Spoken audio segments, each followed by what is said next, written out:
ಹೈದರಾಬಾದ್ ಕರ್ನಾಟಕದ ಕೇಂದ್ರ ಸ್ಥಾನ. ಕಲಬುರಗಿ.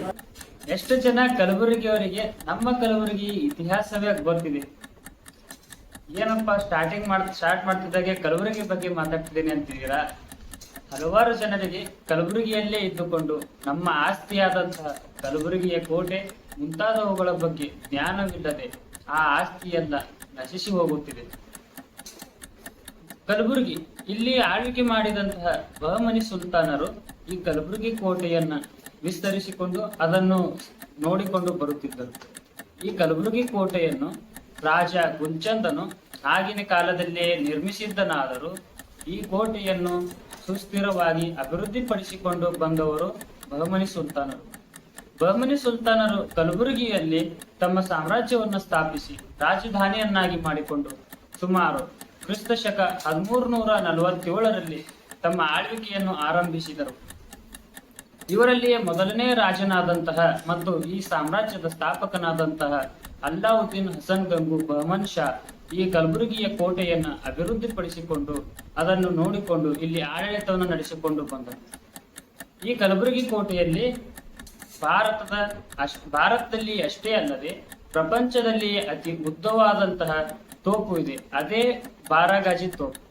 ಈ ತೋಪು ಸುಮಾರು 22 ಅಡಿ ಅಗಲ, 80,000 kg ತೂಕ ಮತ್ತು 50ರಿಂದ 52 ಕಿಲೋಮೀಟರ್ ವರೆಗೆ ಇದರ ಒಂದು ಮದ್ದುಗುಂಡು ಸಿಡಿಯುತ್ತದೆ. ಆದರೂ ಇನ್ನೂವರೆಗೆ ಇದು ಗಿನ್ನಿಸ್ ರೆಕಾರ್ಡ್ ನಲ್ಲಿ ದಾಖಲೆಯಾಗಿಲ್ಲ. ಗಿನ್ನಿಸ್ ರೆಕಾರ್ಡ್ ನಲ್ಲಿ ಮಾಸ್ಕೋದ ಸಾರಾ ತೋಪು ದಾಖಲೆಯಾಗಿರುತ್ತದೆ. ಆದರೆ ಈ ಸಾರಾ ತೋಪು ಕೇವಲ 17.5 ಫೀಟ್ ಉದ್ದ, 39,000 ಕಿಲೋ ತೂಕ ಮತ್ತು 1ರಿಂದ 2 ಕಿಲೋಮೀಟರ್ ವ್ಯಾಪ್ತಿಯೊಳಗೆ ಇದರ ಮದ್ದುಗುಂಡು ಸಿಡಿಯುತ್ತದೆ.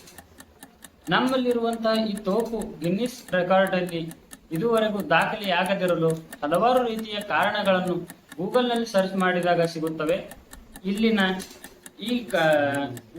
ಈ ತೋಪಿನ ಉದ್ದ ಮತ್ತು ದಾಖಲೆಯನ್ನ ಸರಿಯಾಗಿ ಖಚಿತಪಡಿಸದಿರುವುದು ಮತ್ತು ಪರಿಶೀಲನೆಯ ಕೊರತೆ. ಇದಲ್ಲದೆ ನಮ್ಮ ಕಲಬುರಗಿಯ ತೋಪು ಇದರ ನಿರ್ಲಕ್ಷ್ಯತೆಯನ್ನ ಹೆಚ್ಚಾಗಿ ವಹಿಸಿದ್ದರಿಂದ ಈ ತೋಪು ಗಿನ್ನಿಸ್ ರೆಕಾರ್ಡ್ ನಲ್ಲಿ ದಾಖಲೆಯಾಗಿರುವುದಿಲ್ಲ. ತೋಪ್ನ 20 ಹಿಡಿಕಿಗಳಲ್ಲಿ ಕೇವಲ 5 ಹಿಡಿಕಿಗಳು ಮಾತ್ರ ಉಳಿದಿವೆ. ಈ ರೀತಿಯಾದಂತಹ ನಿರ್ಲಕ್ಷ್ಯ ವಹಿಸಿದರೆ ಇರುವ 5 ಹಿಡಿಕಿಗಳು ಸಹ ಇರುವುದಿಲ್ಲ. ಇಷ್ಟೇ ಅಲ್ಲದೆ ರೆಕಾರ್ಡ್ ನಲ್ಲಿ 26 ತೋಪುಗಳನ್ನು ತೋರಿಸುತ್ತಾರೆ, ಆದರೆ ಅಲ್ಲಿ ಇರುವುದು ಕೇವಲ 4 ತೋಪುಗಳು. ಹಲವಾರು ರೀತಿಯ ಕಾರಣಗಳು ಇದೇ ರೀತಿ ಹುಡುಕುತ್ತಾ ಹೋದರೆ ಸಿಗುತ್ತವೆ. ಈ ರೀತಿಯಾದರೆ ನಮ್ಮ ಆಸ್ತಿಯನ್ನು ನಾವೇ ಕಳೆದುಕೊಳ್ಳಬೇಕಾಗುತ್ತದೆ.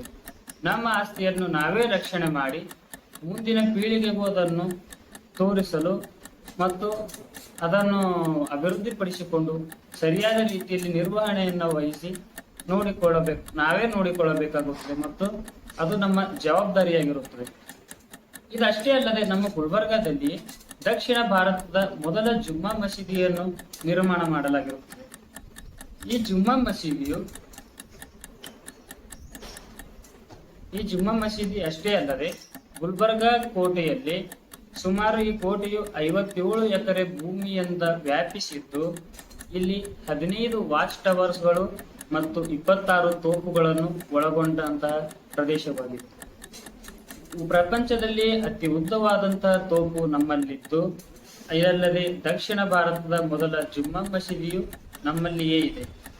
ಸುಮಾರು 700 ವರ್ಷಗಳ ಹಳೆಯದಾದ ಜುಮ್ಮಾ ಮಸೀದಿಯು ಇದಾಗಿರುತ್ತದೆ. ಇಷ್ಟು ಇವತ್ತಿನ ನಮ್ಮ ಗುಲ್ಬರ್ಗಾದ ಇತಿಹಾಸ.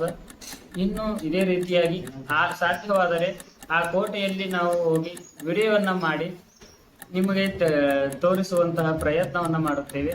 ಇಷ್ಟು ಹೇಳಿ ನಮ್ಮ ಆಸ್ತಿಯನ್ನು ನಾವೇ ರಕ್ಷಣೆಯನ್ನ ಮಾಡಬೇಕು, ಇದರ ಮಾತನ್ನು ಹೇಳಿ ಇವತ್ತಿನ ನಮ್ಮ ವಿಡಿಯೋವನ್ನು ಇಲ್ಲಿಗೆ ಮುಗಿಸುತ್ತೇವೆ.